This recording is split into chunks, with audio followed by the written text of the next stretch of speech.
it took me some time to digest what's been going on lately. You know, for those of you that have been watching the markets alongside all of these riots, a pandemic, global supply chain problems, it's beyond baffling to see market prices go up. The separation between Main Street and Wall Street now is miles and miles apart. This is deeply concerning because it means all we're doing is disenfranchising more people.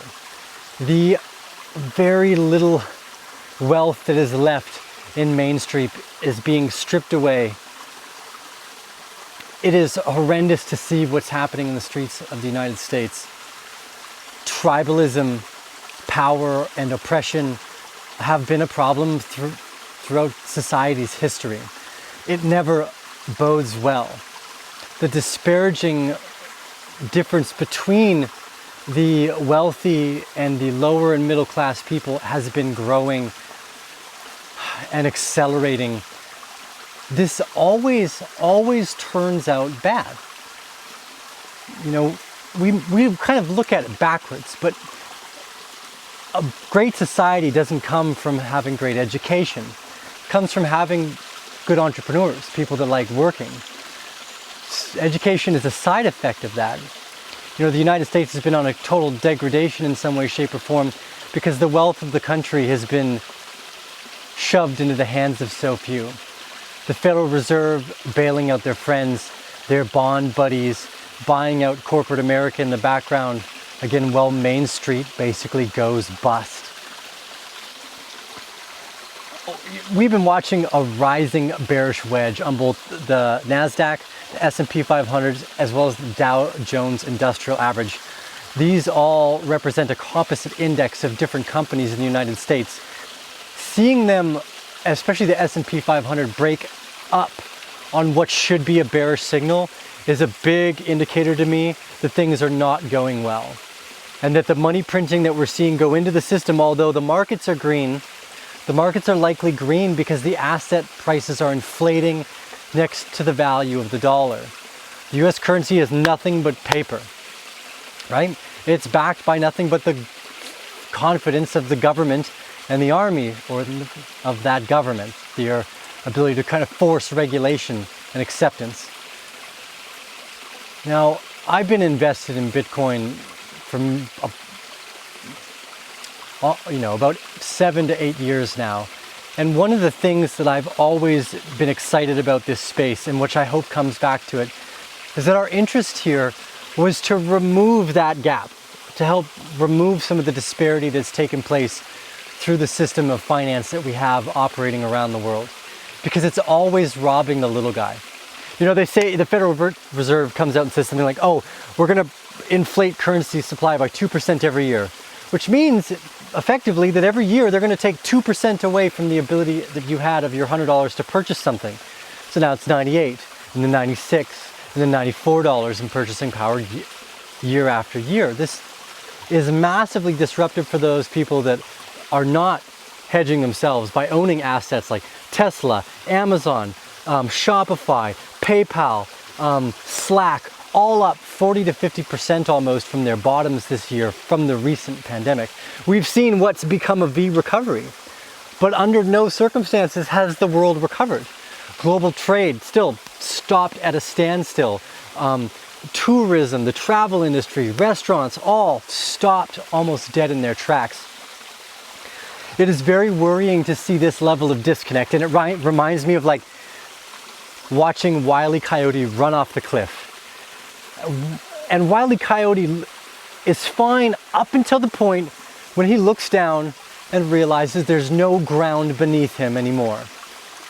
And as he looks down, he falls, plummets to the hard realization of that abruptly stable earth. I'm trying something new out with the videos here, just this kind of stable frame. And I think one of my favorite quotes from all the books I've read is from a book called The Letters of Seneca. And it says, if you live in accordance with nature, you will never be poor, But if you live in accordance to what other people's opinions or what other people think of you, you'll never be rich. I'm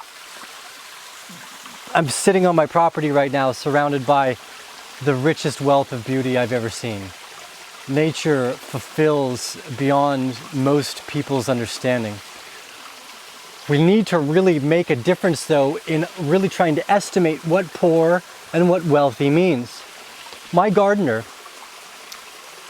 Jesus, wonderful man, one of my favorite people to hang out with, I would consider him rich and wealthy.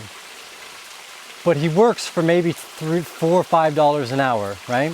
So it's quite a bit cheaper than most people are used to. But he is the happiest person. He loves coming out here. I will walk out to the bush, we'll cut stuff down together.